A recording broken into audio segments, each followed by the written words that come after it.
let's turn to our Bibles to Mark chapter 5. And I'll be honest with you, I knew back in the fall when we started our Mark Gospel series that we were going to have to be talking about demons and angels and possessions and the powers and the spirits in the invisible world. And I knew that I'd have to be, I am sort of nervous about all of that because we are a bunch of rational, educated people here in the Western world, and we don't, possibly believe in angels and demons, all of that. We're far, more sophisticated, right? And the Table Church in particular has a reputation for quite a few of you to be, in a phase of deconstruction. So maybe you grew up in the faith, you grew up in a Pentecostal or charismatic background, or just a background that, really held all of these things like angels and demons and possessions and exorcisms and gifts and all of that really, really high esteem. And since then, you've began to rethink your faith. And now the idea of hearing preaching on that sort of thing again might send shivers down your spine. I get it. And I'll talk about a little bit of my own testimony when it comes to this as well. But it's important stuff, and so we're going to spend some time in it tonight. As Mark Twain has said, I said this earlier this morning to our Bible class, if I would not have preached so long if I had had more time to prepare. So if this sermon goes long, close your tab and download the podcast and catch up later. But I also have my laptop up here so I can see the numbers of how many people are watching. So if you close your tab, I'll know, all right? Mark chapter 5, this is what it says. It says, they, being Jesus and the disciples, went across the lake. And across the lake is key language, meaning they're leaving Palestine, they're leaving Jewish territory, going into Gentile, non-Jewish territory, to the region of the Gerasenes. Now, when Jesus got out of the boat, there was a man there with an impure spirit. And he came from the tombs, aka the region of the dead, to meet him. This man lived in the tombs, the local cemetery graveyard, and no one could bind him anymore, not even with a chain, for he had often been chained hand and foot. But he tore the chains apart and broke the irons on his feet, and no one is strong enough to subdue this man. Night and day among the tombs and in the hills, he would cry out and cut himself with stones. And you know that there were teenagers back then who were doing dares and seeing how close they could get to him and, listening to the spooky sounds of this demented man. Now, when he saw Jesus from a distance, he ran and fell on his knees in front of Jesus. And he shouted at the top of his voice, "What do you want with me, Jesus, Son of the Most High? In God's name, don't torture me." For Jesus had said to this man, "Come out, you impure spirits." So then Jesus asks him, "What is your name?" "My name is Legion," he replied, "for we are many." And he begged Jesus again and again not to send them out of the area. And a large herd of pigs was feeding on the nearby hillside. And the demons begged Jesus, "Send us among the pigs, allow us to go into them." So Jesus gave them permission, and the impure spirits came out, went into the pigs, and the herd, about 2,000 in number, rushed down the steep bank into the lake where they drowned. Now those tending the pigs ran off, like you do, when you see all your pigs run off a cliff, and reported this in town and countryside, and the people went out to see what had happened. And they came to Jesus, and they saw the man who had been possessed by the legion of demons sitting there, dressed and in his right mind. And they were happy, excited? No, afraid. Those who had seen it told the people what had happened to the demon-possessed man and told them about the pigs as well. And then the people began to plead, beg, and demand of Jesus to leave their region. As Jesus was getting into the boat, the man who had been demon-possessed begged to go with him. And Jesus did not let him, but said, "Go home to your own people and tell them how much the Lord has done for you and how he has had mercy on you." So the man went away and began to tell in the Decapolis. Decapolis is a region of 10 cities, how much Jesus had done for him. And notice, we're not going to talk about this, but notice Mark's little bit of subversive writing. Jesus says, go and tell how much the Lord has done for you. And Mark says that the man went and reported how much Jesus has done for him. A little bit of Jesus as divine here. And all the people were amazed. This is the word of the Lord. Now, in my life, I've told some of my testimony and life story here at the Table Church. I had a biological mom who was unable to take care of me. I was in the foster system, lived with some relatives for a spell. And then when I was 10, I moved in with the Parrott family, who eventually adopted me when I was 14. And the Parrott family, we were part of a small little denomination called the Missionary Church, which was pretty typical evangelical church at the time. We had a youth group.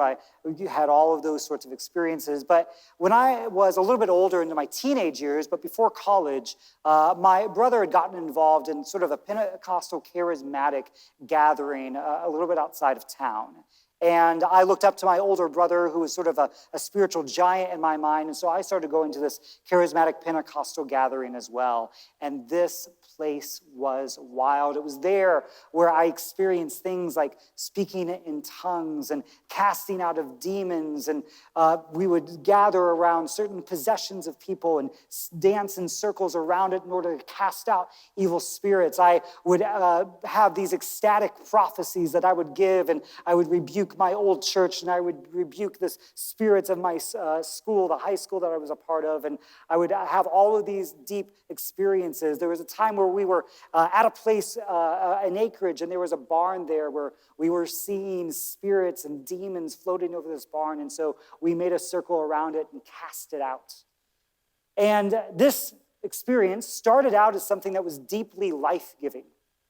At the time, when I first started, I was experiencing these nightmares that I had had since I was a kid.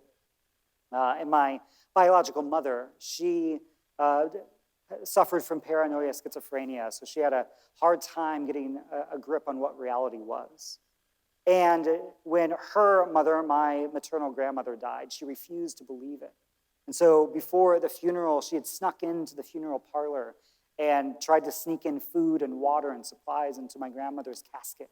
And it opened up the eyelids of my grandmother, and I, as a 6-year-old, am seeing all of this. And so those images of the whites of my grandmother's eyes haunted me for years. I had these recurring nightmares about it. But when I first encountered these charismatic Pentecostal folks, they laid hands on me, prayed for me, and the nightmares were gone. And I've never had a single nightmare since. But as I got deeper and deeper into this world, I became a nastier and nastier person. Because I believed that I had knowledge and power that those little peon Christians didn't have. I believed that I could see into a world and a realm that was really in charge of things, while the rest of you all were blind. And I wasn't afraid to tell anybody about it. I was a really nasty kid to my parents, telling them about all of their spiritual blindness and darkness. I got to college, and as I've said before, I had the gift of many patient mentors and professors who shook the hubris and pride out of me and brought me into a more humble expression of my faith.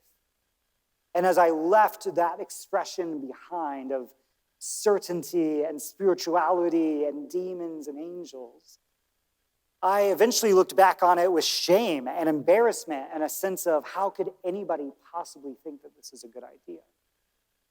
As the years went on, I began to see more examples, healthier examples of what it is to believe in not only this physical world, the spiritual world as well. And that's what I want to talk about tonight. My basic main idea is that there are, in fact, powers, invisible realities that must be named. Scripture calls these the powers, and Jesus heals us and our society, our culture, our nations, our organizations from them. He sets us free. He undoes the corruption and sets us on a mission to do the same. So let's talk about these powers. Do they exist? So if you're anything like me, You probably have some kind of cartoony images in your mind of angels and demons, these little flying creatures that somehow grab a hold of us and influence us. And so we talk about possession, demon possession, angels, taking the wheel of a car, things like that. So do me a favor. We were talking a little bit about this in the live chat before service. I know that you are not 100% focused on your live church screen right now. So take out your phone, get out your second screen that you're probably already playing Wordle on, and do a Google image search for biblically accurate angels. Yep, I'm looking at you. There's people in this room here too. So do a Google image search for biblically accurate angels. Now, if you're one who suffers nightmares, maybe do this in the morning and not close to bedtime. All right, I'm giving the people here a chance. What's that? Yeah, go to Google Images, images.google.com, and do biblically accurate images. Yeah.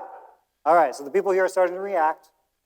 Yeah, they're a little wild. So I'll show you a couple of my favorites. These are up on the slides.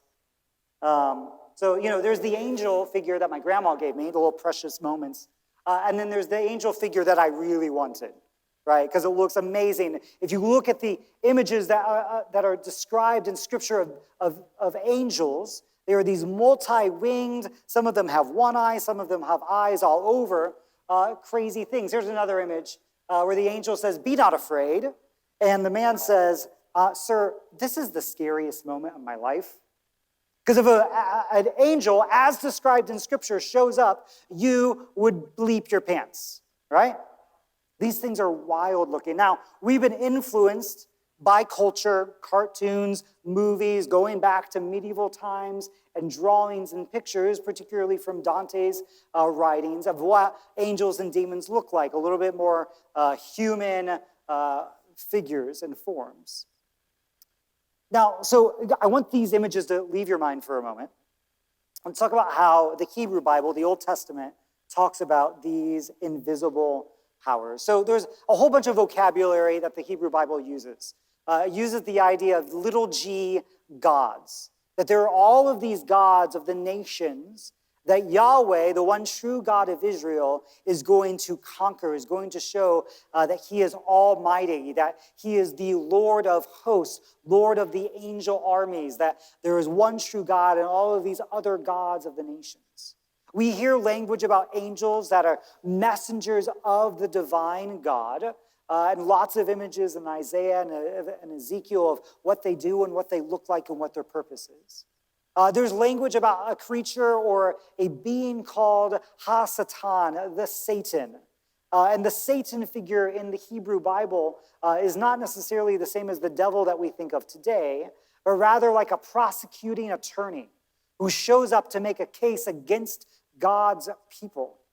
There are the chaos monsters that you'll read about in the book of Job and in the Psalms, about Rahab, who God slaughters and chops into pieces. And this Rahab is a chaos monster that once God does that, then God can bring order to the chaos, and Genesis chapter 1 begins. There's Leviathan and Behemoth and these creatures that were signs of rebellion against order, and then God comes in, defeats them, and puts order into place. These are all the different ways that the Hebrew Bible talks about this invisible reality. And if you're an ancient person, you did not have a clear split in your mind between the physical, the real, and the invisible, the not so real. In your imagination as an ancient person, these two realities were deeply linked. The one influenced the other constantly. The other thing that we find that's surprising about the Israelites, the folks that we find in the Hebrew Bible, the Old Testament, is that they were rarely strict monotheists. They did not have a strict notion of there being one God. And we see this even in like the first commandment of the 10 Commandments. God says, "You shall have no other gods before me." The first commandment is not, "There are no other gods." Rather, God, when he speaks to his people Israel, assumes that they think that there are lots of gods, and their first priority is to not think that there are no other gods, but rather to not have any other gods besides Yahweh. And this language comes about all the time in the Old Testament. There's this fascinating passage in the book of Daniel, chapter 10, where Daniel is praying to God, but his prayer gets delayed by weeks because the prince of Persia, one of the gods of Persia, has blocked Michael's prayers. So then the archangel Michael has to come duke it out with the god of Persia before Daniel's prayer can get to God. Look at Psalm 82. It says this. It should be on your screen. It says, God has taken his place in the divine council. In the midst of the gods, he holds judgment. So again, Hebrew imagination says there's not just one God, there's a variety of gods and one God above all. So God takes his place in the divine council. In the midst of the gods, he holds judgment. And Yahweh says, how long will you basically be unjust? Show partiality. God says, you are God's children of the Most High, all of you. Nevertheless, God's judgment on the little g gods is you're going to die like mortals and fall like any prince. This whole idea, if you want to Google this later, is the idea of henotheism. So it's not monotheism, belief in one God only, but the Israelites were henotheists. They believed that there were a variety of gods, but there was one God above all. Now, eventually, after Israel was exiled to Babylon and returned to Israel, this viewpoint changed, and they became more strict monotheists, beliefs in one God. And so between our two testaments, between the book of Malachi and Matthew, there's about 400 years of theological development happening, where the language that Jews and Israelites are using about this invisible world changes, not so much from gods and chaos monsters, but rather to angels and demons. And this takes us to the New Testament. The New Testament uses different language about this invisible world, but it's getting at the same Jewish notion that there is this world of powers, invisible powers, that's influencing the world. So here's some examples. Romans chapter 8. This is Paul writing, saying, I'm convinced that nothing can separate us from God's love, not angels or rulers or powers. Now, Paul is expressing that there is nothing that can separate us from God's love, but the things that might try are angels and rulers. And in Paul's imagination, it's not angels as invisible beings and rulers, the people you vote for president or Caesar. These are both these influential, invisible powers that can affect the world. Ephesians chapter 3 says, God's purpose is now through the church to show the rulers and powers in the heavens being this realm where the invisible world is, the rich variety of God's wisdom. Ephesians 6, Paul says, we aren't fighting against human enemies, but against rulers and authorities and forces of cosmic darkness and the spiritual powers of evil in the heavens. Colossians 1 is this gorgeous poem or hymn about the Son of God, Jesus. It says, the Son is the image of the invisible God, the one who is first over all creation, because all things were created by him, both in the heavens and on the earth, the things that are visible and the things that are invisible, whether they are thrones or powers or rulers or authorities, all things were created through him and for him. Last example, 1 Peter chapter 3, Peter writes, your salvation comes through the resurrection of Jesus, who's at God's right side. And now that he has gone into heaven, he rules over all angels and authorities and powers. So by the time of Jesus in the first century church, this Jewish notion of there being a whole world within the world which shapes and affects physical reality continues. And that's whenever we see language of power, authority, ruler, that's what's being talked about. So, what are they? Now again, get out of your mind images of flying creatures that are, latching on to, onto you and riding you around like a horse. And throughout this sermon so far, I've been using this idea of as a separate, invisible reality that may or may not interact with this physical one. So let me give you a definition. This comes from a great, incredible book called Engaging the Powers by Walter Wink. So longer quote, bear with me. This is what it says. He says, the powers, unfortunately, have long since been identified as an order of angelic beings in heaven or as demons flapping about in the sky. Most people have simply consigned them to the dustbin of superstition. And others, sensing the tremendous potential in the concept of the powers for interpreting social reality, have identified them merely as institutions or structures or systems. The powers certainly are the latter, these systems, structures, and systems, but they are more. And it's that more that holds the clue to their profundity. In the biblical view, the powers are both visible and invisible, earthly and heavenly, spiritual and institutional. The powers possess an outer physical manifestation, like buildings and portfolios and personnel and trucks and fax machines. This was written in the 90s. And an inner spirituality or corporate culture or collective personality. The powers are simultaneously an outer visible structure and an inner spiritual reality. The powers, properly speaking, are not just the spirituality of institutions, but their outer manifestations as well. So that was some really heady stuff. Let me try to give you some examples. You may have a job somewhere, and you enter into that job, and within maybe a week, a month at most, you begin to get a grasp of the corporate culture. There are certain expectations, unwritten rules about how you are going to behave, what happens when you don't behave that way, when you buck up against the system or the culture of the corporation. And no one wrote this stuff down necessarily, but when people enter into this corporation, all of a sudden that group of people begin to, out of them emerge an identity that they didn't necessarily intend to have.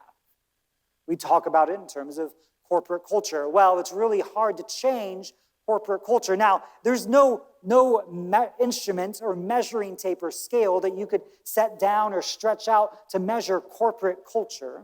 It just is. It just exists.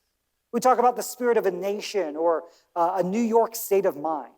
Well, you know, New York just has a certain way of being. Americans, man, when they go into a different country or culture, everyone knows you're the American because you stick out like a sore thumb. There's just something about you that emanates Americanness or New Yorkness or Bostonness or whatever. Midwestern is what applies to me. I think about a riot happening after a sporting event. Very rarely does a group of people get together and say, hey, if our team wins, let's go flip some cars and light them on fire. But rather, a spirit affects the crowd and sends them out, and the spirit makes them do things that individually they would never do. And then as soon as that crowd dissipates, that spirit does as well.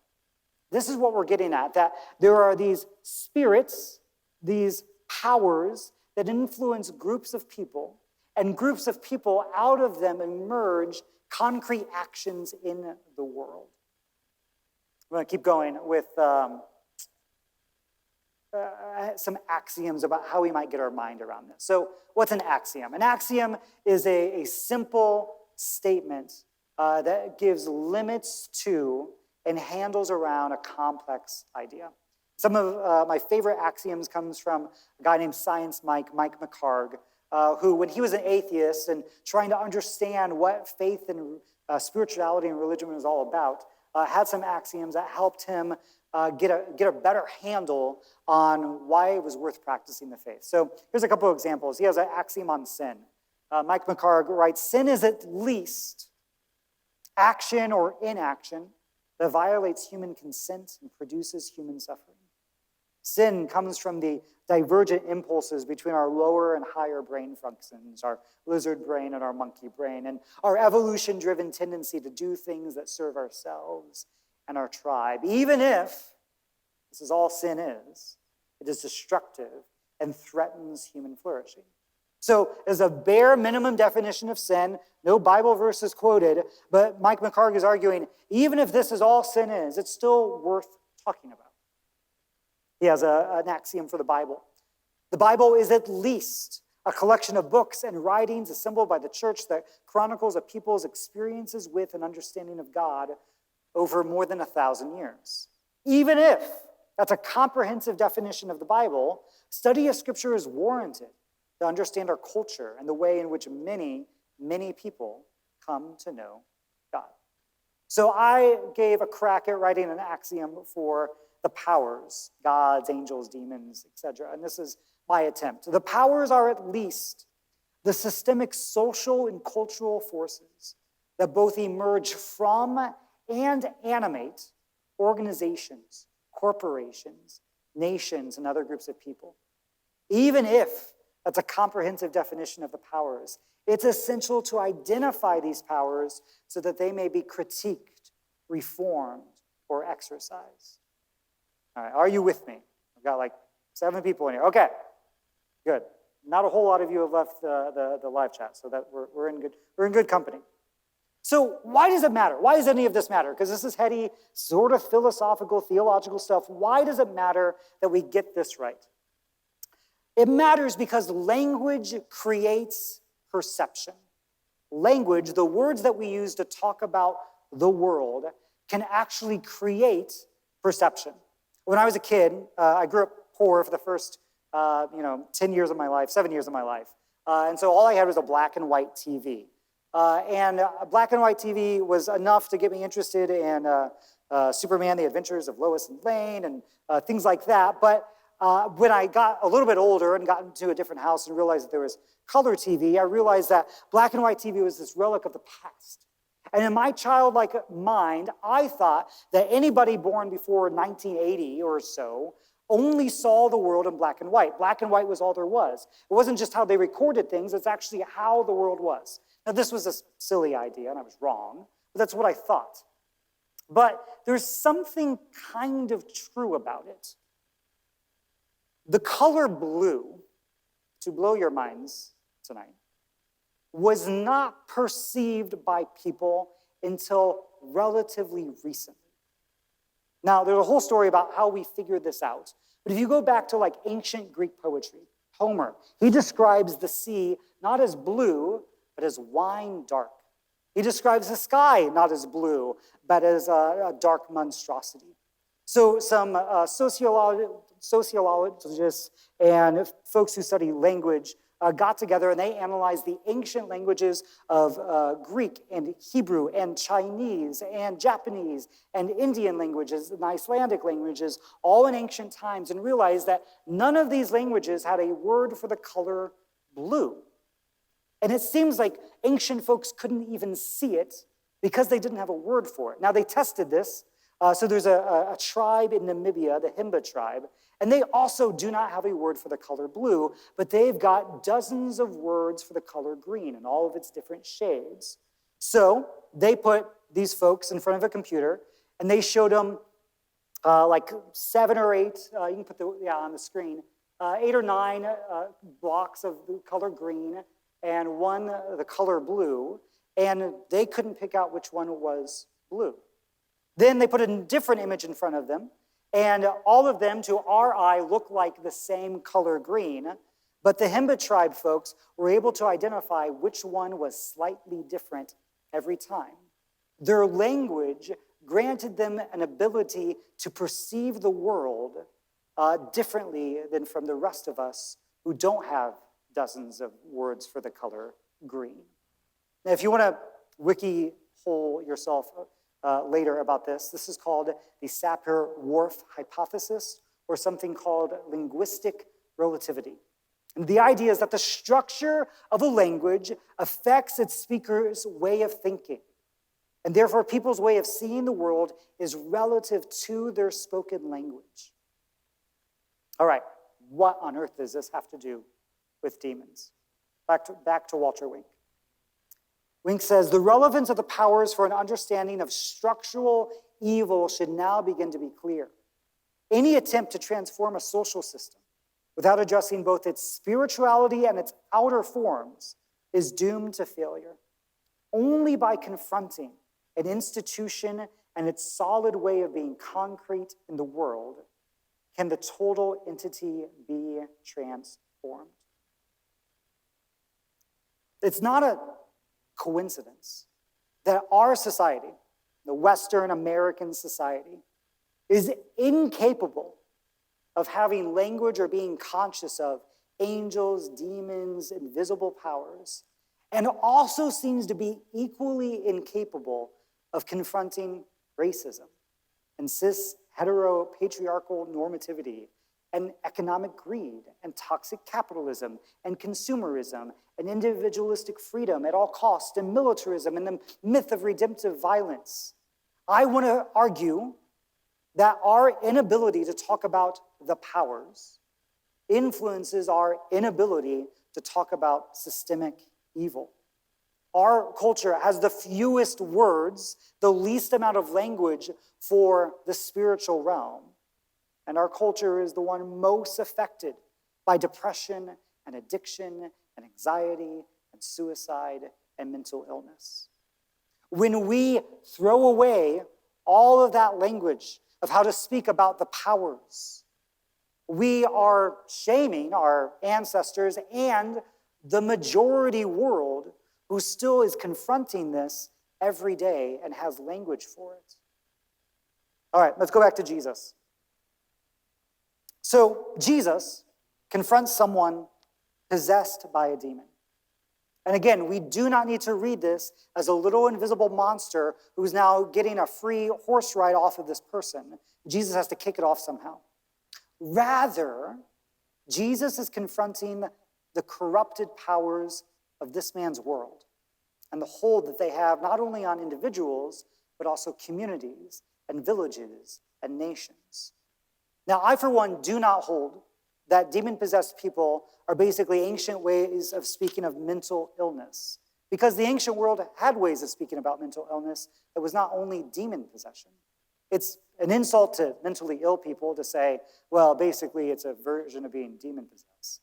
And it's more accurate to see it as first century people's way of understanding when someone had become either corrupted or deeply influenced by a culture's illness imposed by others.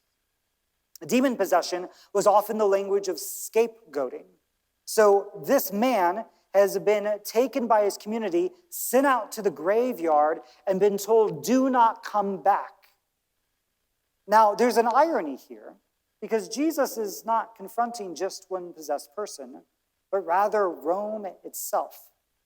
There's a man, and he's possessed by a demon named Legion, for we are many. If you are a first century person, this has all of the literary subtlety of us saying, hey, someone came into our church and they were obviously possessed. They were possessed by a demon named Red Hat, and they said, we are MAGA. That's all of the same subtlety that Mark is using here. Seriously. A black scholar, Aubrey Hendricks, says, this demonic presence called Legion, the occupying presence which wrought the bitter pathology of oppression, how could it be anything but the Roman military? This man has been scapegoated by his community to be an outsider because the entire village has been possessed by Rome, by legions of armies which occupy them. So this way of seeing the world opens up the possibility that we are all implicated in the corruptive ways that the powers affect us. Because remember, the powers aren't just invisible, but they also show up in real physical ways. And so we have to start asking ourselves tough questions. How have we been implicated or possessed by or corrupted by or oppressed by the demonic lie of white supremacism? Or of hustle culture and toxic capitalism, or of ableism and insipid forms of eugenics, sexism and patriarchy, white Christian nationalism. When I say that these things are demonic or satanic, what I don't mean is that there are little monsters poking at our brains to make us into bad people.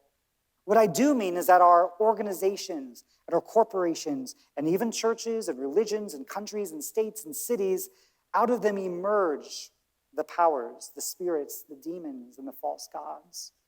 And then these demons in turn perpetuate and give energy to the concrete corporations and groups and political parties and churches and people that go on corrupting creation. And it's a cycle that without God in the flesh intervening becomes vicious and destructive. The other thing I want you to see in this story is that when Jesus frees someone, it angers the community. They send Jesus, the liberator, away. This man's freedom comes at economic cost. Goodbye, piggies.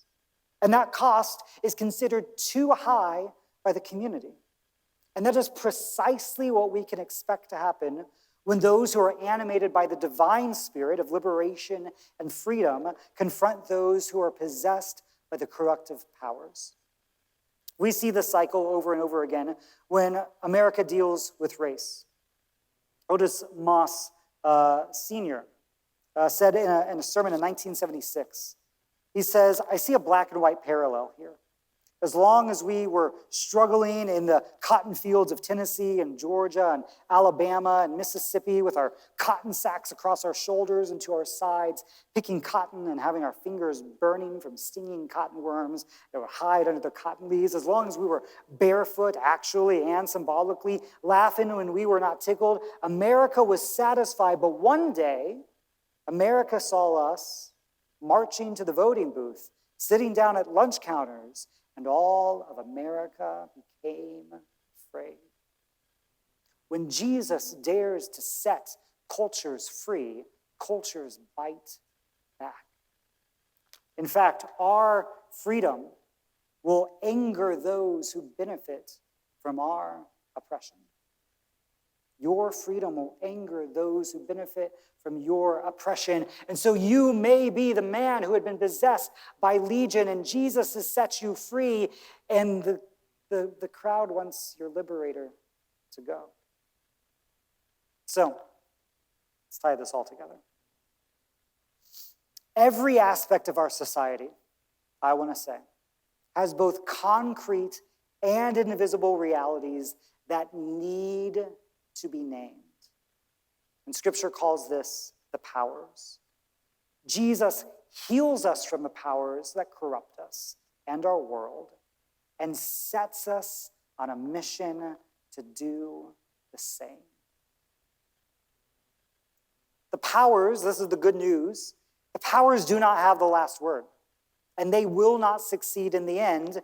They will be, and this is crucial, redeemed and restored. Remember what we read in Colossians 1, that he sits above all of the powers and rulers and authorities, for they were created by him. And the Colossians hymn goes on to say that in him all will be reconciled. God will not only liberate us from the powers, but will liberate the powers as well. Those things that are currently corruptive, God will make a healing force into the world. So the invitation and the challenge for us is to be recipients of that healing power of Jesus, to be able to name and to recognize that there are oppressive powers and systems and angels and demons and gods who are all pulling and tugging at us. And Jesus wants us to be healed, to be set free, to be in our right minds again. And the challenge is that our healing may make us deeply unpopular. But Jesus, what does he do with this man? He sends him back into his community to preach all the good things that the Lord has done for you. Now this man's eyes are opened. He sees the truth of what God is really like, of what the world is really like. And now he, as the previously possessed man, is going to go perform exorcisms of his own in his own hometown. And our mission is much the same, to have our eyes opened to the corrosive powers of this world, to become detached from them, attached to the divine spirit, and empowered to go perform exorcisms of our own. This is what I mean when Jesus confronts the powers, and Jesus is asking us to do so as well.